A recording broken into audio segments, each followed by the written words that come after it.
السلام علیکم۔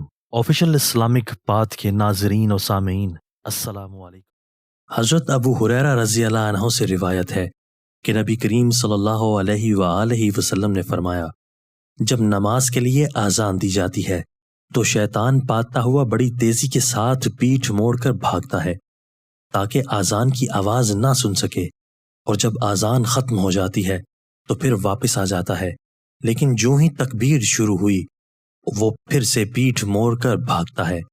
جب تکبیر بھی ختم ہو جاتی ہے تو شیطان دوبارہ آ جاتا ہے اور نمازی کے دل میں وسوسے ڈالتا ہے، کہتا ہے کہ فلاں بات یاد کر، فلاں بات یاد کر۔ ان باتوں کی شیطان یاد دہانی کراتا ہے جن کا اسے خیال بھی نہ تھا، اور اس طرح اس شخص کو یہ بھی یاد نہیں رہتا کہ اس نے کتنی رکعتیں پڑھی ہیں۔ دوستو، اگر آپ کو ہماری یہ ویڈیو پسند آئی ہے تو آپ اس ویڈیو کو اپنے دوستوں کے ساتھ شیئر کیجئے، کمنٹس باکس میں اظہار رائے کیجئے، ہمارے چینل کو ضرور سبسکرائب کیجئے اور بیل کے آئیکن پر کلک کر دیجئے تاکہ ہماری ہر نئی آنے والی ویڈیو آپ کو پر وقت مل سکے۔ آپ کے تعاون کا شکریہ۔